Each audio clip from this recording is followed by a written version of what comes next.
क्या नीतीश कुमार से डर गए हैं ललन सिंह? क्या भाजपा को अब आंख उठाकर नहीं देखने वाले हैं ललन सिंह? क्या विपक्ष के साथ हाथ मिलाने की तैयारी में है ललन सिंह? क्या नीतीश कुमार के एक कहने पर ललन सिंह रुख कर लेंगे विपक्ष का? क्या ललन सिंह को अब नीतीश कुमार का सहारा चाहिए?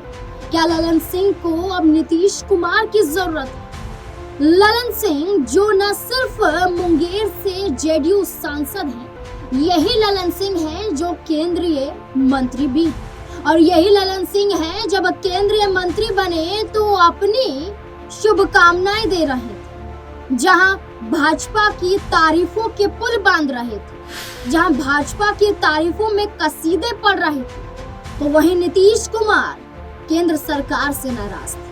केंद्र सरकार को आंखें दिखा रहे थे, कह रहे थे कि उनके मन मुताबिक केंद्र में उनके सांसदों को जगह नहीं दी गई। जहां 3 से 4 सांसदों को मंत्री बनाने के लिए उतारू थे नीतीश कुमार, तो वहीं ललन सिंह अपने पद को पाकर इतने खुश, इतने झूम रहे थे कि उन्हें नीतीश कुमार की नाराजगी का भी अंदाजा नहीं रहा। खामियाजा तो तब ललन सिंह को भुगतना पड़ा जब देश के प्रधानमंत्री नरेंद्र मोदी आए बिहार में और ललन सिंह को जिम्मेदारी दी गई उनके दौरे को लेकर, उनके बिहार विजिट को लेकर ललन सिंह को जिम्मेदारियां सौंपी गई।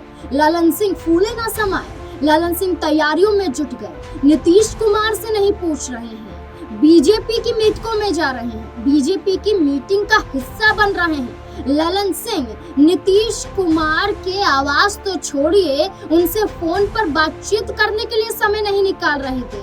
अब यही ललन सिंह क्यों है कि बिहार में एक बार फिर से प्रधानमंत्री का दौरा है और ललन सिंह खामोश है? इसके पीछे की वजह वही है जहां शुरुआत में मैंने कहा, जब नीतीश कुमार ने भरे मंच से कहा था कि हम अलग नहीं होना चाहते थे, मंच पर बैठे कुछ चेहरे मौजूद हैं जो हमें हमारा गठबंधन बीजेपी से तोड़ने पर मजबूर कर रहे थे। जरा वो सुनिए जिसमें नीतीश कुमार ने ललन सिंह को आंखें दिखा दी बिना नाम लिए हुए। आज सरकार जो करती है तो हम ही लोग तो एक ही साथ रहे हैं और उसके अलावा बीच में हम गड़बड़ कर दिया हमारे पटिया वाला, यही बैठे हुए हैं। अब इन्हीं से पूछिए तो ये सब तो फिर बाद में इन्हीं को लगा है कि वो गड़बड़ है, उसको छोड़ दिए। अब हम लोग कभी उसके साथ नहीं जा सकते हैं और सब गड़बड़ किया है और उस सबको इसीलिए उसके खिलाफ है ना हम लोग लड़े थे जी।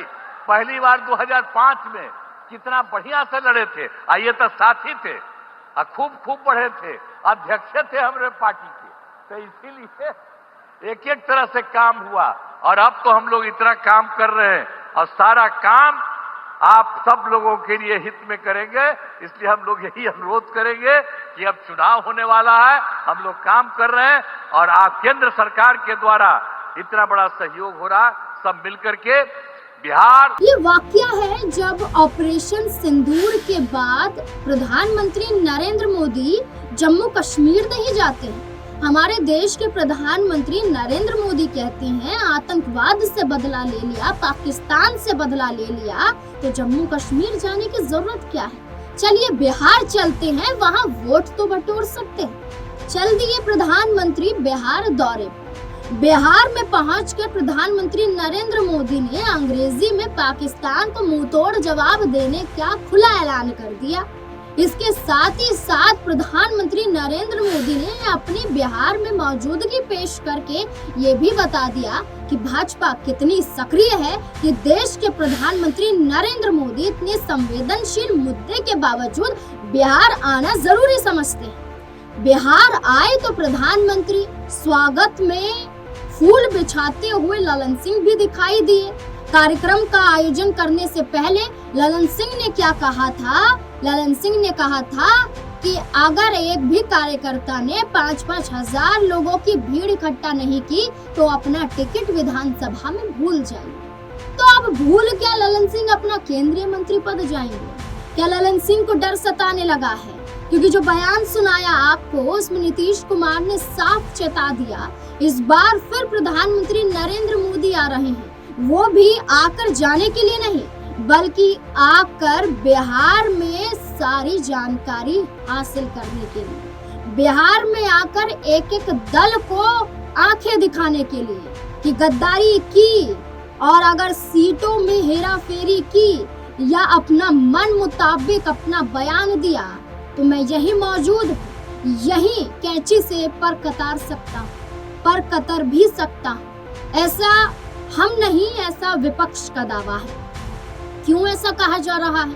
क्योंकि एक तरफ चिराग पासवान है, एक तरफ जीतन राम मांझी हैं, एक तरफ उपेंद्र कुशवाहा हैं, तो एक तरफ नीतीश कुमार। नीतीश कुमार की मांग सीएम चेहरा, उपेंद्र कुशवाहा का दावा कि आपसी तालमेल बीजेपी या उनके गठबंधन सहयोगियों में नहीं है। मांझी की मांग 22 सीटें जीत ली तो मुख्यमंत्री तो हमारा भी हो सकता है, सरकार हमारी भी बन सकती है। जीतन राम मांझी की मांग कि 40 सीटों से ज्यादा चाहे। चिराग पासवान की इच्छा, प्रदेश बुला रहा है, विधानसभा चुनाव लड़ूंगा, तो जाल बिछ गया है बीजेपी के चारों तरफ। ललन सिंह अब इस जाल में फंसना नहीं चाहते हैं और ललन सिंह को नजर आ गया है कि नीतीश कुमार के खिलाफ जाकर इस बार प्रधानमंत्री नरेंद्र मोदी की मेहमान नवाजी की गई तो मुझे जेडीयू से बाहर का रास्ता भी दिखाया जा सकता है। और ललन सिंह ने ये कदम उठाना सही समझा कि नीतीश कुमार जो कहेंगे वो ही हम मानेंगे। अब प्रधानमंत्री नरेंद्र मोदी 29 और 30 तारीख को, यानी कि 29 और 30 मई को बिहार में रहेंगे और बिहार में नाइट स्टे भी करेंगे, नीतीश कुमार के साथ रहेंगे।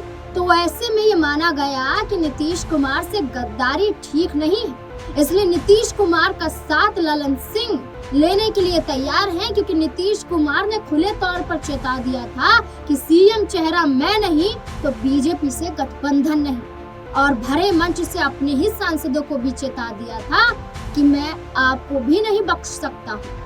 अब ऐसे में माना जा रहा है कि ललन सिंह जो अब तक बीजेपी के श्रेय के जरिए नीतीश कुमार को चुनौतियां दे रहे थे, नीतीश कुमार का साथ नहीं दे रहे थे, प्रगति यात्रा हो या फिर नीतीश कुमार का भाजपा को ही ललकारना हो मुख्यमंत्री पद को लेकर, ललन सिंह उनके साथ नजर नहीं आए।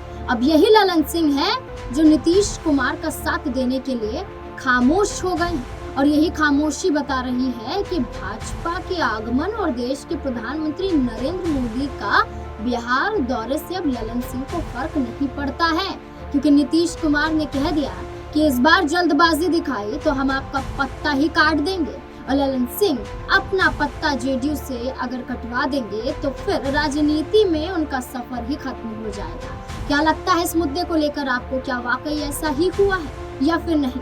अपनी राय कमेंट सेक्शन में जरूर देखते रहे SP9 न्यूज़। धन्यवाद।